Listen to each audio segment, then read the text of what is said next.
Сайн байцгаана уу сурагчдаа. Бид өнөөдрийн сэдвээрээ хуваарийн төрөл ангиллыг дэлгэрүүлэн авч үзцгээе. За аюун түрүүнд бид хуваарийн төрлүүдийн талаар мөн ойлголт ангиллийн хоорондын ялгааны талаар авч үзэх нэ.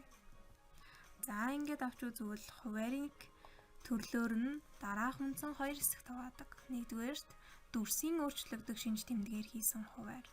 Нөгөө талаас дихотом хуваар гэж ангилан авч үздэг байна.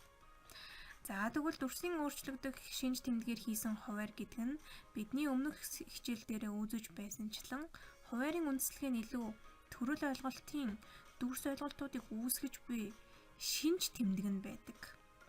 За энэ зүйл дээр тулгуурладаг бол нөгөө талаас дихотом хуваар нь ойлголтын багтаамжинд харилцан зөрчилтэй ийм хоёр ойлголт байдаг бахнэ. За дихотом гэдэг үгийн уг гарал үүсэл нь өөрөө хоёр хэсэг хуваах гэсэн грек үгнээс гаралтай. Тиймдээч ойлголтууд нь хоорондоо харилцан зөрчилтэй хоёр ойлголт байдгаа гэж үздэг байна. За хуваарийн төрлийг дэлгэрүүлэн авч үзэх юм бол дихотом хуваар гэдэг нь төрөл ойлголтын багтаамжаас сонирхож буй дүрсээ ялгаад уг дүрсийн зөрчилт ойлголтыг үүсгэх замаар хоёр хэсэг хувааг авч үзэх ийм үйлдэлийг дихотом хуваар гэдэг байна. За дихотом хуваарийн гишүүд нь тэгэхээр харилцан зөрчилтэй хоёр ойлголт болж хуваагддаг байна. За үүнийг бид нар схемээр авч үзэх юм бол А ойлголт маань төрөл ойлголт, Б болон Б биш ойлголт маань дүрс ойлголтууд байх нэ. Тэгэхээр дихотом хуваарийн хувьд Б болон Б биш гэж авч үзэж байгаа маань зөрчилт ойлголтыг харуулж байгааг эндээс харж болох нэ. За ингээд дихотом ойлголтын жишээг авч үзэх юм бол хүмүүсийг насанд хүрэгчид ба насанд хүрээгүүчүүд гэж хувааж авч үздэг. За мөн одоо мөөг дээр авч үзэх юм бол мөөгийг хортой болон хоргүй гэж хуваан авч үзэх боломжтой байх нэ.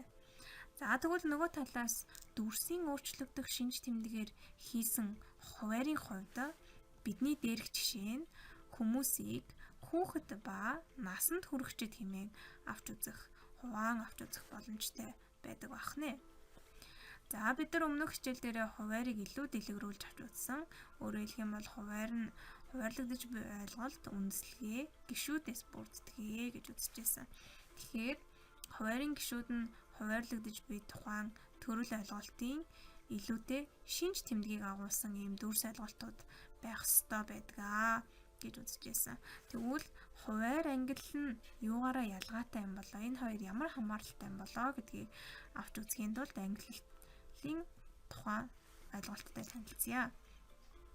За тэгэхээр ангиллал гэдэг маань тухайн одоо ойлголтын багтаамжийг мэдэгдэж буй бүхий л үндслэлээр нь хуваарлах тохиолдолд бид ангиллыг гарган авах боломжтой байдаг. За тэгэхээр ангиллал гэдэг маань дис дараалсан ийм олон үе шаттай хуваарийг хэлэх буюу харьцангуй төгс системтэй хийгдсэн хуваар байдаг байх нэ. За жишээлх юм бол бидний доор харагдаж байгаа дүрсэд схем дээр харагдаж байна. Аливаа ангиллын үр дүнд төрөл нь дүрсэд, дүрсийн дүрсэд, дэд дүрсэд гих мэтчлэнгээр системтэйгээр хам захирагдсан ойлголтуудын системийг бид нар ангиллал гэж үзэж болох нэ. Тэгэхээр илүүтэйгээр хуваар нь ангиллыг бий болгодог байх нэ. Ангилал нь хуваараас дараах одоо онцлог шинжээрээ ялгаатай байдаг байх нэ.